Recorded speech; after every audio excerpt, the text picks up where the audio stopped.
Welcome back everyone. Practice set number ये 8 है। R O R की जो अपनी सीरीज़ चल रही है उसमें 7 टेस्ट कंप्लीट हो गए हैं। इस टेस्ट सीरीज़ की प्लेलिस्ट बना रखी है, वहाँ पर आप टेस्ट नंबर 1 से लेकर 8 तक पहुँच सकते हैं। तो चलिए स्टार्ट करते हैं। 20 प्रश्न है इसमें इंपॉर्टेंट ज्योग्राफी के। ठीक है, चलिए पहला प्रश्न है यहाँ पर, निम्नलिखित में से कौन सी फसल पीला रतुआ, भूरा रतुआ और काला रतुआ रोगों के प्रति संवेदनशील है? चावल की, सरसों की, गेहूं की, जौ की। देखिए, जो गेहूं की पत्तियां होती हैं उन पे पीले रंग की इस तरह की लाइनिंग पड़ जाती है, भूरे रंग की या काले रंग की। तो पीला रतुआ, भूरा रतुआ, काला रतुआ रोगों के प्रति संवेदनशील होती है। गेहूं की फसल एक रबी की फसल है। ठीक है, ऑप्शन नंबर सी है इसका आंसर।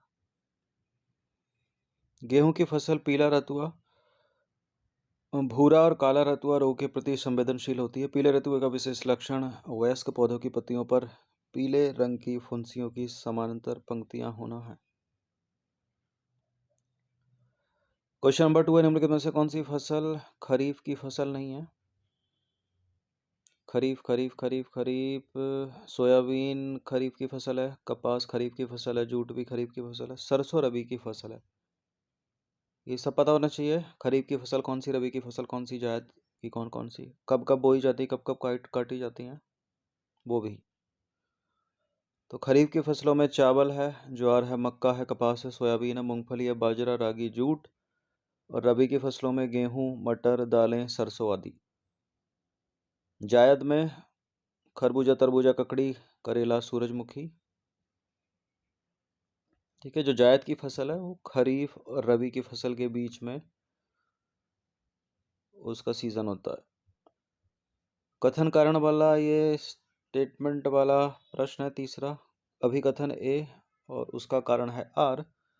अभिकथन ए कारण आर।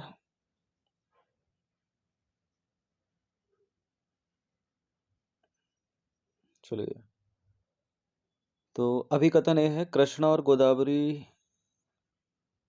के डेल्टा क्षेत्र को भारत का धान का कटोरा कहा जाता है। यह क्षेत्र आंध्र प्रदेश के अंतर्गत आता है। यहाँ कुल चावल उत्पादन की लगभग 2/3 खेती रबी फसल के मौसम के दौरान की जाती है। नीचे दिए गए कूट का प्रयोग करके सही उत्तर का चुनाव कीजिए।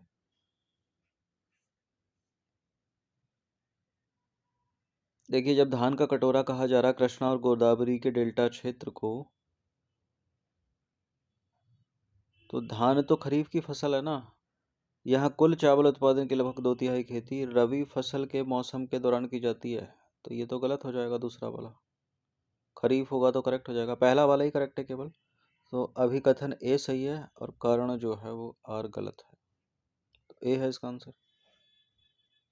कृष्णा और गोदावरी के डेल्टा क्षेत्र को भारत का धान का कटोरा कहा जाता है। यह क्षेत्र आंध्र प्रदेश के अंतर्गत आता है।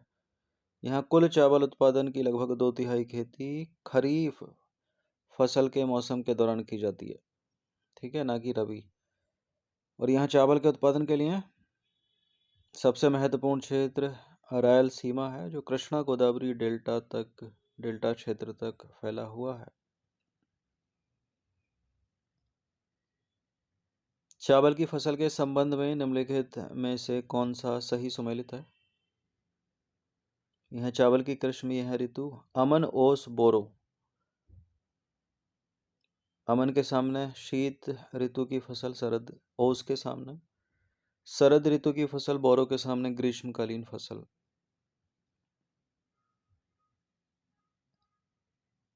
देखिए, करेक्ट है पहला वाला। अमन शीत ऋतु की फसल है, ओस शरद ऋतु की फसल है, बोरो ग्रीष्मकालीन फसल है। तो सारे के सारे करेक्ट हैं, डी है इसका आंसर।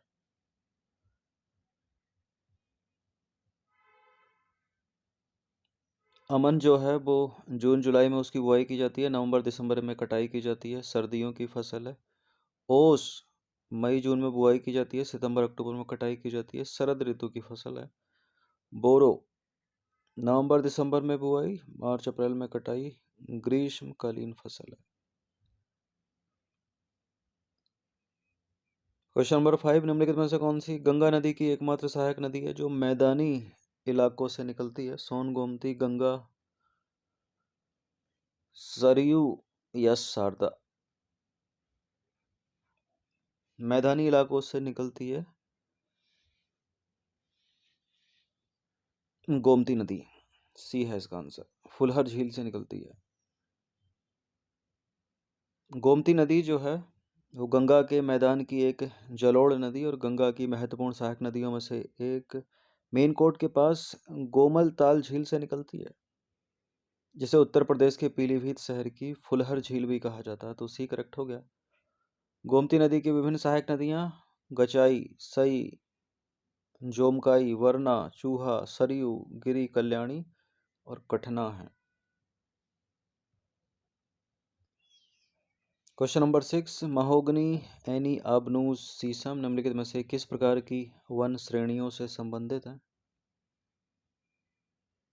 ये है tropical forest, tropical evergreen forest, यानी उष्ण कटिबंधीय सदा हरित वन कह लो, सदाबहार वन कह लो इनको, या वर्षा वन कह लीजिए। उष्ण कटिबंधीय सदाबहार वन अच्छी तरह से स्तरीकृत होते हैं, जिनकी परतें जमीन के करीब होती हैं और झाड़ियों एवं लताओं से ढकी होती हैं, जिनमें छोटी संरचना वाले पेड़ होते हैं और इसके बाद विभिन्न प्रकार के ऊंचे पेड़ होते हैं। इन वनों में पेड़ 60 मीटर या उससे अधिक ऊंचाई तक पहुंचते हैं। पेड़ों के पत्ते झड़ने, फूल आने और फल लगने का कोई निश्चित समय इनका नहीं है। ठीक है, यूं तो ये जंगल साल भर हरे भरे दिखाई देते हैं। इन वनों में पाई जाने वाली प्रजातियों में शीशम, महोगनी, एनी, आबनूस आदि शामिल हैं। 200 सेंटीमीटर से अधिक वर्षा की इनको आवश्यकता होती है। क्वेश्चन नंबर 7 पर आ जाइए। निम्नलिखित में से किस वर्ष भारत की पहली चीनी मिल स्थापित की गई थी? 1903 में भारत की पहली चीनी मिल स्थापित की गई थी। 1903 ऑप्शन नंबर ए है इसका आंसर। आधुनिक तर्ज पर उद्योग का विकास 1903 में हुआ, जब बिहार में एक चीनी मिल शुरू की गई थी 1903 में। इसके बाद बिहार और उत्तर प्रदेश के अन्य हिस्सों में चीनी मिलें शुरू की गई। देश भर में वर्ष 1950 से 51 में 139 चीनी मिल कार्यरत थी, जिनकी संख्या वर्ष 2010-11 में बढ़कर कितनी हो गई? 662।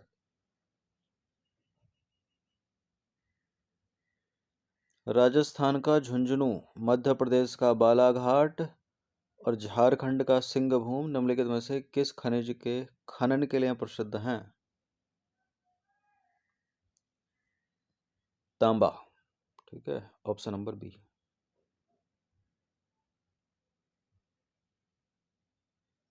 देखिए, विद्युत उद्योग में तार, विद्युत मोटर, ट्रांसफार्मर और जनरेटर बनाने के लिए तांबा एक अनिवार्य धातु है।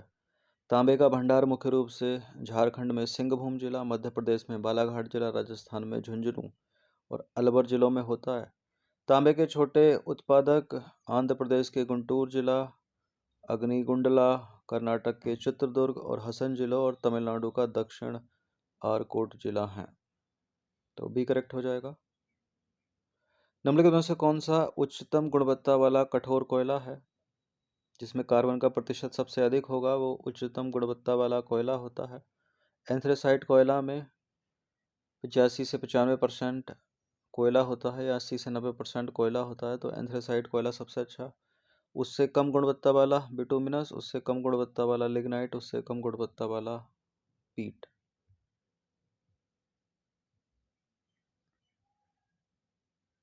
देखिए, कोयले की उत्पत्ति कार्बनिक पदार्थ लकड़ी से हुई है।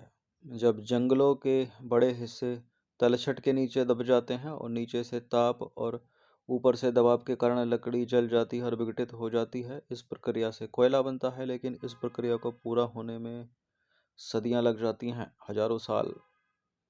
कार्बन सामग्री के आधार पर कोयले का वर्गीकरण।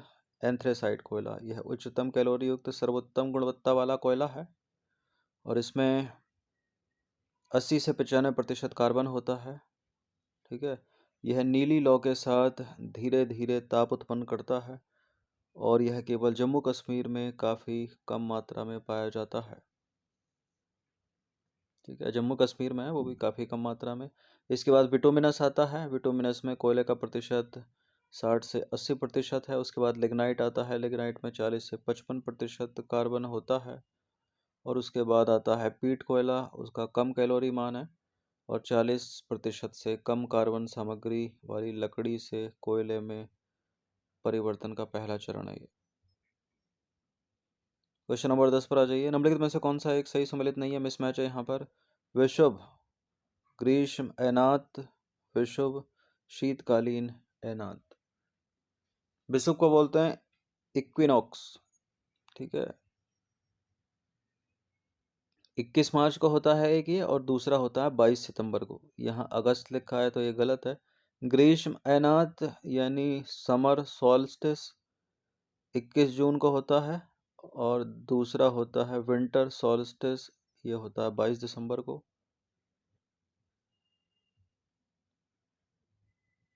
ठीक है। इक्विनॉक्स यानी विषुव 21 मार्च को होता है, और ग्रीष्म ऐनात समर सॉल्स्टिस 21 जून को होता है। ये इंपॉर्टेंट है, याद रखिएगा, इसको पूछ लेता है। दूसरा इक्विनॉक्स जो है 22 सितंबर को होता है दक्षिणी गोलार्ध में, और शीत ऐनात यानी विंटर सॉल्स्टिस होता है 22 दिसंबर को। तो वहाँ 22 अगस्त गलत है।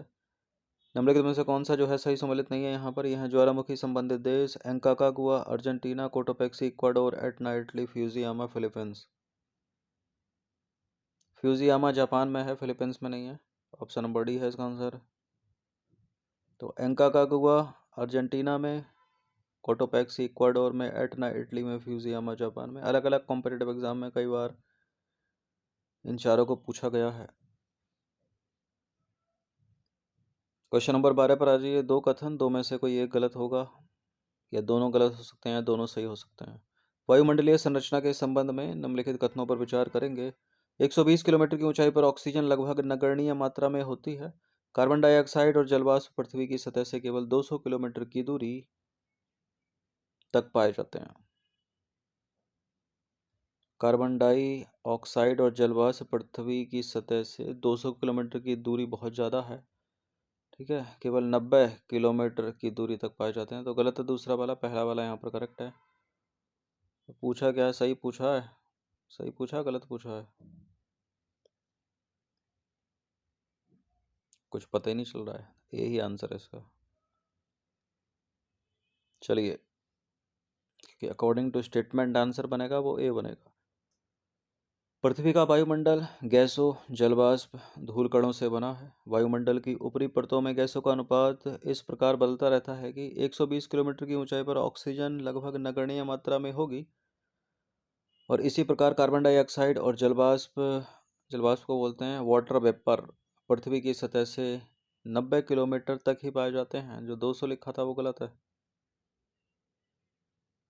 क्वेश्चन नंबर 13 पर आ जाइए। विकिरण की परावर्तित मात्रा कहलाती है क्या। सूर्य तप, एल्बिडो, समताप रेखा, वार्षिक सीमा।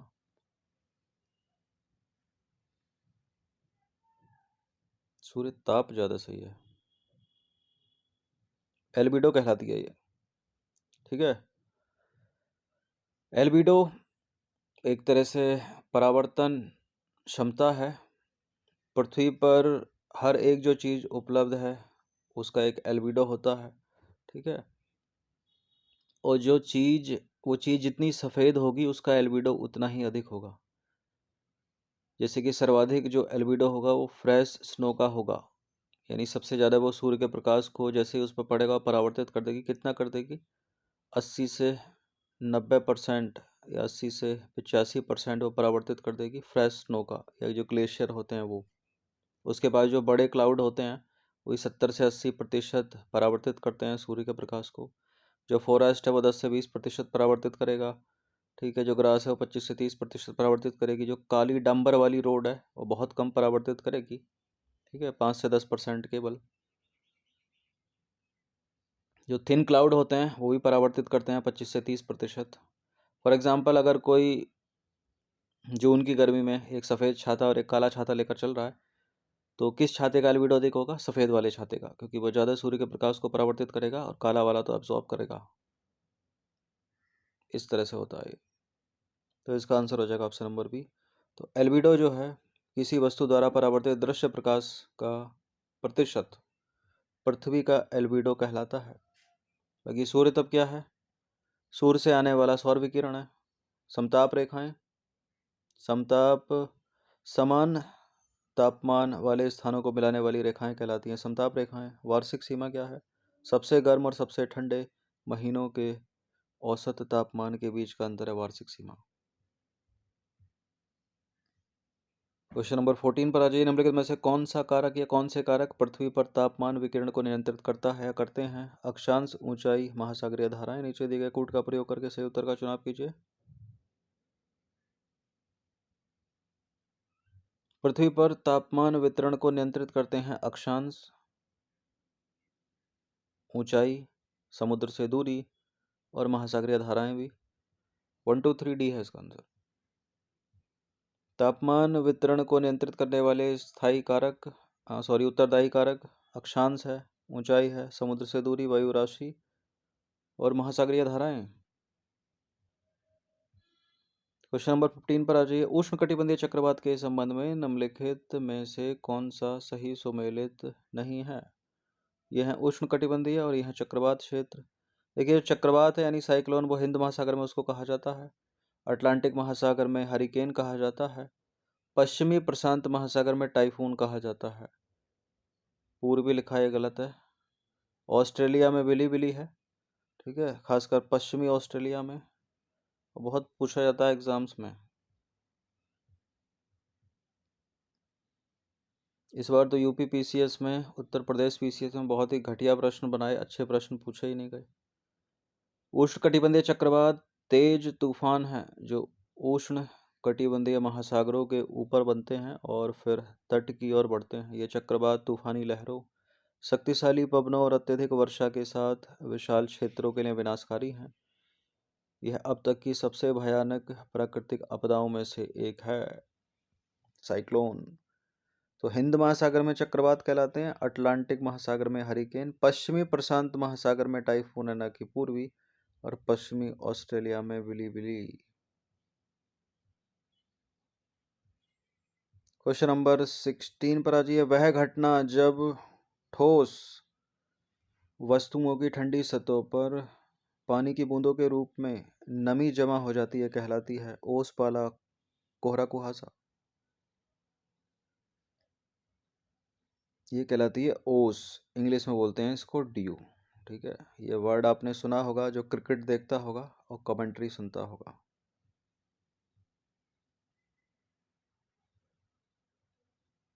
जब नमी ठोस वस्तुओं जैसे कि पत्थर हो गया, घास के ब्लेड, पौधों की पत्तियों की ठंडी सतह पर पानी की बूंदों के रूप में जमा होती है तो इसे बोलते हैं ओस, यानी ड्यू के रूप में जाना जाता है। ये चीज इंपॉर्टेंट है। ओस के निर्माण के लिए आदर्श परिस्थितियां यूपीएससी तक में पूछा गया है 3-4 स्टेटमेंट बनाकर। क्या क्या होनी चाहिए ओस के निर्माण के लिए आदर्श परिस्थितियां? निर्मल आकाश यानी आसमान साफ होना चाहिए, शांत वायु होनी चाहिए, उच्च सापेक्ष आर्द्रता होनी चाहिए, ठंडी और लंबी रातें होनी चाहिए। ओस के निर्माण के लिए यह आवश्यक है कि ओस बिंदु हिमांक बिंदु से ऊपर हो, ठीक है। तो अगर स्टेटमेंट बनाकर पूछा जाए, स्वच्छ आकाश होनी चाहिए, शांत वायु होनी चाहिए, उच्च सापेक्ष आर्द्रता होनी चाहिए, गर्म और लंबी रातें हों, तो तीसरा स्टेटमेंट कट जाए क्योंकि ठंडी और लंबी रातें चाहिए। स्वच्छ आकाश की जगह अगर बादल छाए हों, वो भी स्टेटमेंट कट जाएगा। तेज हवा चल रही हो, तेज हवा में ओस कैसे बनेगी, तो वो भी स्टेटमेंट कट जाएगा। नंबर 17, संवहनीय वर्षा के संबंध में निम्नलिखित में से क्या आवश्यक है?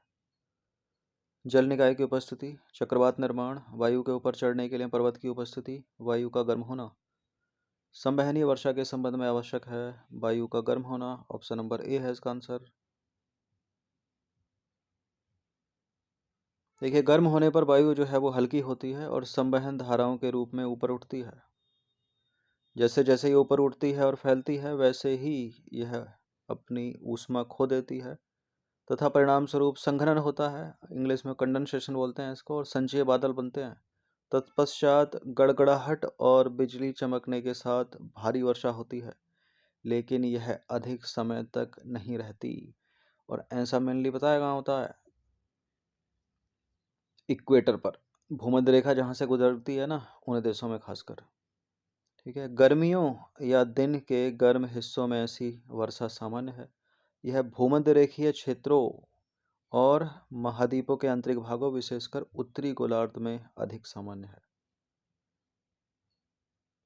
क्वेश्चन नंबर 18 पर आ जाइए। निम्नलिखित में से आकाश में सबसे ऊंचे मेघ हैं? वर्षा मेघ, स्तरीय मेघ, पक्षाभ मेघ, कपासी मेघ।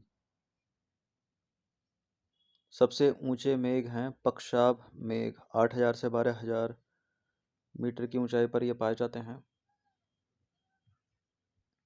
ठीक है, इंग्लिश में बोलते हैं इसको सिरस क्लाउड। पक्षाभ मेघ 8,000 से 12,000 मीटर की ऊंचाई पर बनने वाले सबसे ऊंचे मेघ हैं। ये पतले तथा बिखरे हुए बादल होते हैं जो पंख के समान प्रतीत होते हैं। इनका रंग हमेशा सफ़ेद होता है। ठीक है, सर्वाधिक एल्बिडो इनका ही होता है। ठीक है, इसको इस तरह से याद रखिए, जो पक्षी होता है वो ऊपर तक आकाश में उड़ सकता है। ठीक है, तो पक्षाभ पक्षी, इस तरह से याद कर लो इसको। क्वेश्चन नंबर 19 पर आ जाइए। महासागरों में उत्पन्न होने वाले ज्वार, इंग्लिश में बोलते हैं इसको टाइड, के संबंध में निम्नलिखित में से कौन सा कथन सही है? Low tide, high tide. लघु ज्वार तब घटित होता है जब सूर्य, चंद्रमा और पृथ्वी एक सीधी रेखा में होते हैं। बृहद ज्वार यानी हाई टाइड तब घटित होता है जब सूर्य, चंद्रमा और पृथ्वी एक दूसरे से समकोण पर होते हैं। देखिए, जब सूर्य, चंद्रमा और पृथ्वी एक सीधी रेखा में होते हैं तो होता है हाई टाइड यानी बृहद ज्वार, और जब सूर्य, चंद्रमा और पृथ्वी एक दूसरे से समकोण पर होते हैं तब होता है लघु ज्वार यानी लो टाइड। तो ऊपर नीचे उल्टा पुल्टा करके लिखा है, दोनों के दोनों गलत हो जाएंगे। डी है इसका आंसर, तो ये इंपॉर्टेंट है। बृहद ज्वार यानी हाई टाइड पृथ्वी के संबंध में सूर्य और चंद्रमा दोनों की स्थिति का ज्वार की ऊंचाई पर सीधा प्रभाव पड़ता है। जब सूर्य, चंद्रमा और पृथ्वी एक सीधी रेखा में होंगे तो ज्वार अधिक होगी और इन्हें बृहद ज्वार कहा जाता है। और यह महीने में 2 बार, एक बार पूर्णिमा और दूसरा अमावस्या पर आते हैं। तो दूसरा वाला गलत है, पहला वाला भी गलत है, क्योंकि पहली वाली लाइन जो है वो लघु बृहद ज्वार के लिए है। लघु ज्वार या लो टाइड सामान्यतः बृहद ज्वार और लघु ज्वार के बीच 7 दिन का अंतराल होता है। इस समय सूर्य और चंद्रमा एक दूसरे से समकोण पर होते हैं तथा सूर्य एवं चंद्रमा की शक्तियां एक दूसरे का प्रतिकार करती हैं। चंद्रमा का आकर्षण हालांकि सूर्य से 2 गुने से भी अधिक प्रबल है। सूर्य के गुरुत्वाकर्षण खिंचाव की प्रतिकारक शक्ति के कारण यह कम हो जाता है।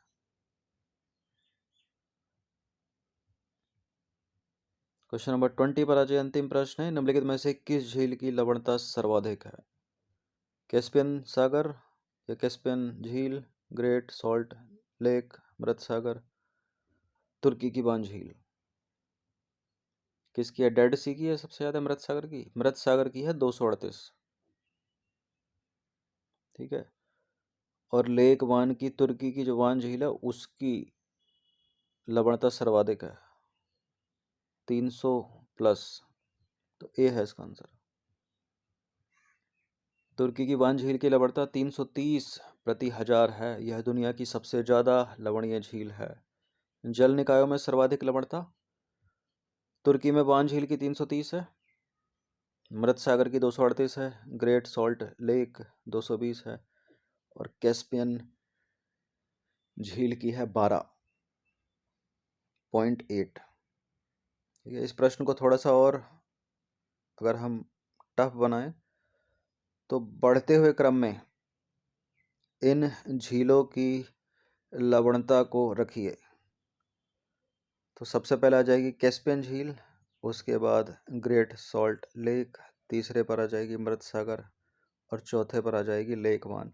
अगर घटते हुए क्रम में रखें तो सबसे पहले आ जाएगी वान झील, उसके बाद मृत सागर, उसके बाद ग्रेट सॉल्ट लेक और उसके बाद है कैस्पियन झील 12.8। 20 प्रश्न थे ये, इनकी प्रैक्टिस कर लीजिएगा। धन्यवाद।